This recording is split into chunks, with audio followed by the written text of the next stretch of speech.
नमस्कार, चलिए जानते हैं देश दुनिया की आज की बड़ी और महत्वपूर्ण खबरें। पर उससे पहले हमारे चैनल को सब्सक्राइब जरूर कर लें। प्रधानमंत्री ने अटल बिहारी वाजपेयी को श्रद्धांजलि दी। प्रधानमंत्री ने 25 दिसंबर को सदैव अटल परिसर में पूर्व प्रधानमंत्री अटल बिहारी वाजपेयी को श्रद्धांजलि अर्पित की।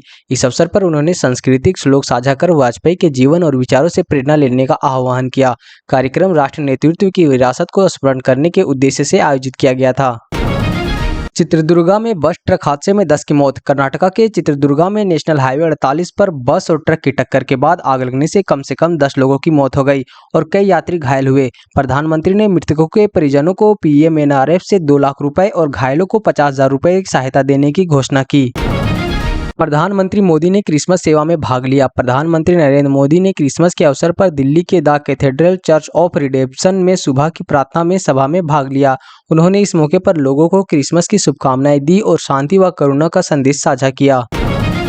झारखंड कैबिनेट ने पेशा नियमों को मंजूरी दी। झारखंड कैबिनेट ने अनुसूचित क्षेत्रों में ग्राम सभाओं के अधिकारों को मजबूत करने वाले पेशा नियम को स्वीकृत किया। पंचायत अनुसूचित क्षेत्रों तक विस्तार अधिनियम के तहत यह निर्णय स्थानीय शासन और आदिवासी समुदायों की भागीदारी बढ़ाने की दिशा में अहम कदम माना जा रहा है।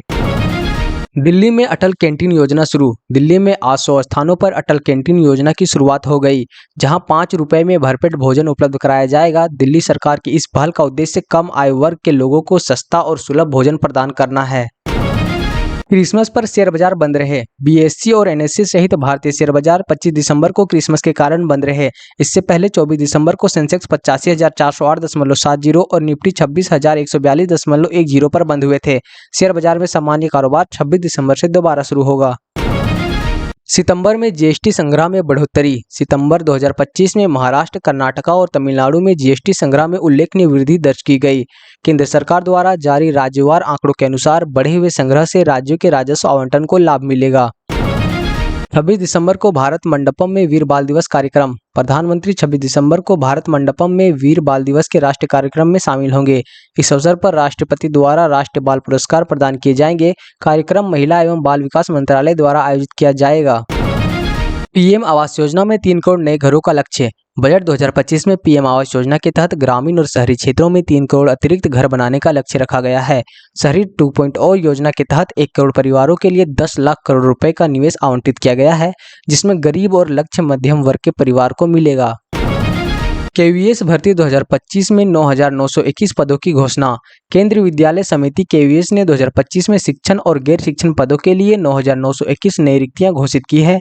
अधिसूचना संख्या 1/2025 के तहत आवेदन प्रक्रिया और पात्रता मानदंड जारी किए गए हैं, जिसमें युवाओं को सरकारी नौकरी का अवसर मिलेगा। भूटान और मोरक्को ने भारत में आईआईटी कैंपस की मांग की। भूटान और मोरक्को ने भारत से अपने देशों में आईआईटी जैसे उच्च शिक्षा संस्थानों की स्थापना का अनुरोध किया है। यह कदम भारतीय शिक्षा की वैश्विक मांग और अंतर्राष्ट्रीय सहयोग को बढ़ावा देने की दिशा में है। दिल्ली हाईकोर्ट ने एयर प्यूरीफायर पर जीएसटी घटाने का निर्देश दिया। दिल्ली हाईकोर्ट ने जीएसटी काउंसिल को एयर प्यूरीफायर पर 18% जीएसटी घटाकर 5% करने का शीघ्र बैठक बुलाने का आदेश दिया है। इस कदम से दिल्ली एनसीआर में वायु गुणवत्ता सुधार को ध्यान में रखते हुए उपभोक्ता को सस्ते उपकरण उपलब्ध होंगे। पंजाब में पेड़ों की कटाई पर हाईकोर्ट ने रोक लगाई। पंजाब हरियाणा हाईकोर्ट ने पर्यावरण संरक्षण के मद्देनजर पंजाब में पेड़ों की कटाई पर प्रतिबंध लगाया है। कोर्ट ने राज्य सरकार को निर्देश दिया है, जिससे स्थानीय परिस्थितियों पर सकारात्मक प्रभाव पड़ेगा। भारत ने श्रीलंका के लिए $450 मिलियन का पैकेज घोषित किया। विदेश मंत्री एस जयशंकर की कोलंबो यात्रा के दौरान भारत ने श्रीलंका को $450 मिलियन की आर्थिक सहायता देने की घोषणा की। इस कदम का उद्देश्य श्रीलंका के आर्थिक पूर्ण बहाली और क्षेत्रीय स्थिरता सुनिश्चित करना तथा द्विपक्षीय संबंधों को मजबूत करना है। अमेरिका में H-1 वीजा शुल्क बढ़ोतरी पर रोक। संघीय न्यायाधीश ने H-1 वीजा शुल्क बढ़ाने के प्रस्ताव पर रोक लगाई। यूएस चैम्बर ऑफ कॉमर्स की चुनौती के बाद यह निर्णय आया। इससे भारतीय पेशेवर के लिए वीजा प्रक्रिया सरल बनी रहेगी। ब्रह्मोस मिसाइल का निर्माण अब उत्तर प्रदेश में होगा। प्रधानमंत्री ने लखनऊ में ब्रह्मोस मिसाइल के उत्तर प्रदेश में निर्माण की घोषणा की। इससे रक्षा उत्पादन और आत्मनिर्भरता बढ़ेगी, स्थानीय रोजगार सृजन में मदद मिलेगा। ओडिशा के पहलवानों को ट्रेन में असुविधाजनक सीटिंग। ओडिशा के 18 युवा पहलवानों को राष्ट्रीय प्रतियोगिता के लिए यात्रा के दौरान ट्रेन में शौचालय के पास बैठना पड़ा, जबकि उनके पास कंफर्म टिकट था।